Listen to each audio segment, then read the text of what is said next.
मेरे प्यारे दोस्तों, मित्रों और साथियों, सादर नमस्कार।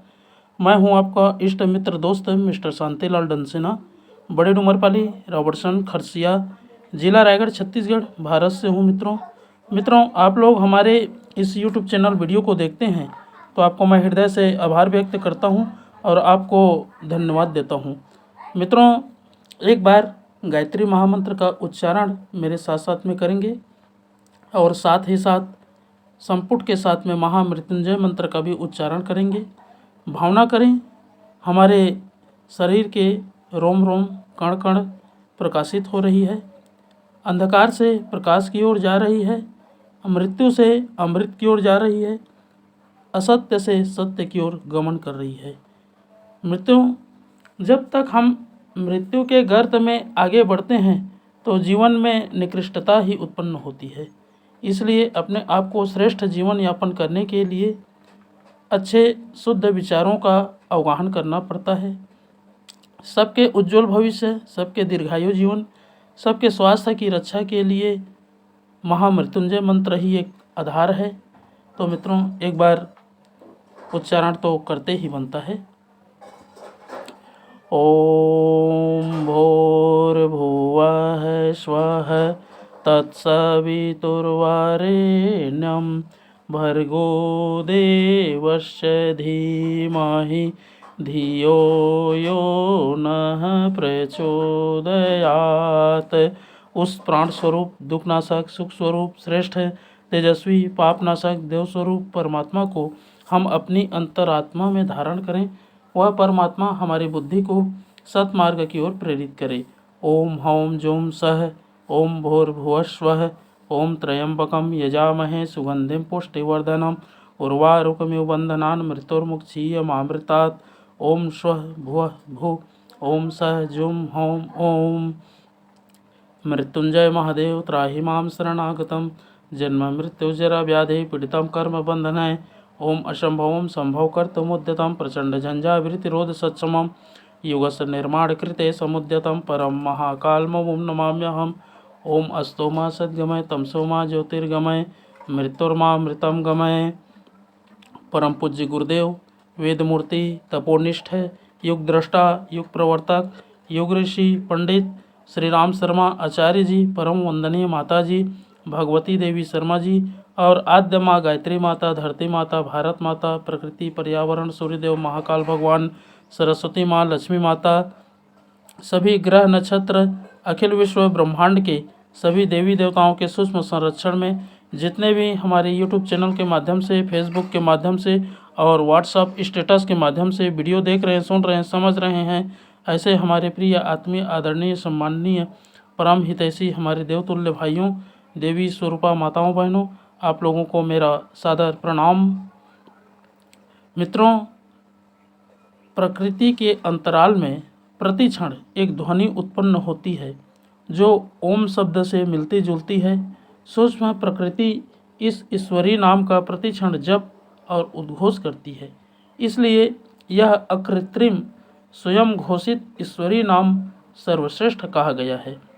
आस्तिकता का अर्थ है मित्रों सतोगुणी, दैवी, ईश्वरीय पारमार्थिक भावनाओं को हृदयंगम करना, और नास्तिकता का अर्थ है तामसी, आसुरी, शैतानी, भोगवादी, स्वार्थपूर्ण वासनाओं में लिप्त रहना। ओम में 3 अक्षर मिले हुए हैं, आ, उ, मा। आ का अर्थ होता है मित्रों आत्मपरायण, शरीर के विषयों से मन हटाकर आत्मानंद में रमण करना। और उ का अर्थ होता है उन्नति, अपने को शारीरिक, मानसिक, सामाजिक, आर्थिक, आत्मिक संपत्तियों से संपन्न करना। तथा म का अर्थ है मित्रों महानता, क्षुद्रता, संकीर्णता, स्वार्थपरता, इंद्रिय लोलुपता को छोड़कर प्रेम, दया, उदारता, सेवा, त्याग, संयम एवं आदर्श के आधार पर जीवन यापन की व्यवस्था बनाना। इन तीनों अक्षरों में जो शिक्षा है उसे अपनाकर व्यवहारिक रूप से ओम की, ईश्वर की उपासना करनी चाहिए, तभी जीवन जो है सार्थक होती है। हम शरीर नहीं हैं, प्राण हैं, आत्मा हैं। शरीर को प्रधानता देना और आत्मा की उपेक्षा करना यह भौतिकवाद है। आत्मा को प्रधानता देना और शरीर की उचित रक्षा करना यह अध्यात्मवाद है। भगवान कहता है कि हम आत्मा हैं, इसलिए हमारा सर्वोपरि स्वार्थ आत्मपरायणता में है। हमें आत्मवादी बनना चाहिए और आत्मकल्याण, आत्मचिंतन, आत्मोन्नति एवं आत्मगौरव की सबसे अधिक चिंता करनी चाहिए। आत्मकल्याण के लिए, आत्मोन्नति के लिए, आत्मगौरव के लिए प्रयत्नशील रहें और समाज सेवा द्वारा विराट पुरुष विश्व मानव परमात्मा की पूजा करें। मित्रों, हमें कर्मयोग का संदेश ईश्वर देता है, क्योंकि इसी आधार पर समस्त प्रकार के दुखों से छुटकारा पाया जा सकता है। हम बुद्धिमत्ता, दूरदर्शिता और विवेकपूर्वक निर्णय करें कि हमें सत्परिणाम के लिए, जीवन विकास के लिए क्या करना है। जो करना हो उसमें तत्परतापूर्वक जुट जाएं। यदि अपना कर्तव्य पालन ईमानदारी से किया जा रहा है तो असफलता में दुखी या सफलता में हर्षोल्लास होने का कोई कारण नहीं। फल देने वाली शक्ति दूसरी है। हम तो अपना कर्तव्य पूरा करें, यह भावना अनासक्त योग है। जो इस दृष्टिकोण से सोचता है वह सदा प्रसन्न ही रहता है। दुख या कष्ट में भी उसे अप्रसन्नता का कोई कारण दिखाई नहीं पड़ता। मन को अपने में अंदर स्थिर रखो, अपने भीतर दृढ़ रहो। घटनाओं और परिस्थितियों को जल तरंगे समझो, उनमें क्रीड़ा कल्लोल का आनंद लो। अनुकूल और प्रतिकूल दोनों ही स्थितियों का रसास्वादन करो, किंतु उनके कारण अपने को उद्विग्न, अस्थिर, असंतुलित मत होने दो। इन हर्ष शोक की बाल क्रीड़ाओं न उलझे रहकर हमें आत्मपरायण होना चाहिए। स्व को पहचानना चाहिए। आत्मचिंतन, आत्मविश्वास, आत्मगौरव, आत्मनिष्ठा, आत्मसाधन, आत्मोन्नति, आत्मनिर्माण, ये वे कार्य हैं जिनमें हमारी इच्छा शक्ति, कल्पना शक्ति व क्रिया शक्ति का उपयोग होना चाहिए, क्योंकि अंदर का मूल केंद्र, उद्गम स्रोत आत्मा ही है। आत्मस्थित मनुष्य का अंतः स्थल स्वस्थ होने से वह सदा प्रसन्न रहता है। मित्रों, ऋषि चिंतन के सानिध्य में से आज का जो एक बहुत ही अद्भुत, अनमोल और महत्वपूर्ण सुविचार है, आपके पास लेकर के प्रस्तुत कर रहा हूँ। आज का सुविचार है मित्रों, कर्मों की फलती फूलती खेती। बहुत ही अद्भुत और रहस्य से परिपूर्ण है, अनमोल सुविचार है। मनुष्य जीवन एक खेत है जिसमें कर्म बोए जाते हैं और उन्हीं के अच्छे बुरे फल काटे जाते हैं। जो अच्छे कर्म करता है वह अच्छे फल पाता है, बुरे कर्म करने वाला बुराई समेटता है। कहावत है, आम बोएगा वह आम खाएगा, बबूल बोएगा वह कांटे पाएगा।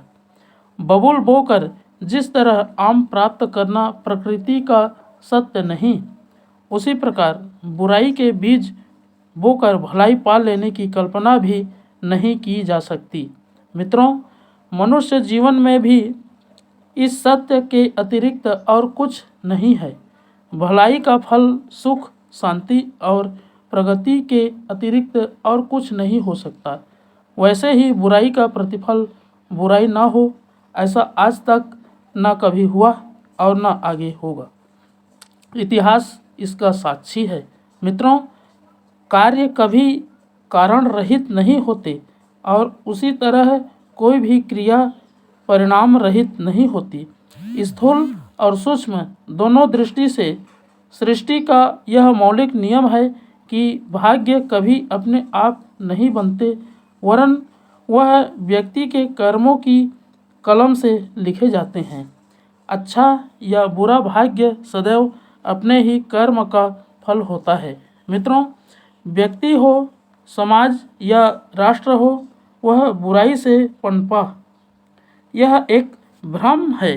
जीवन हर क्षण का लेखा जोखा रखता है।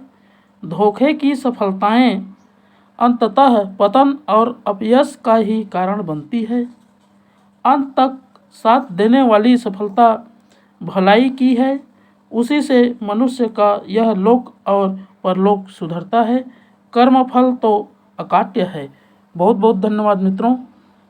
अगले बार नए विचार लेकर के, नए वीडियो के साथ में या ऑडियो के साथ में आपके पास फिर प्रस्तुत होने का सतत प्रयास करेंगे। सादर नमस्कार।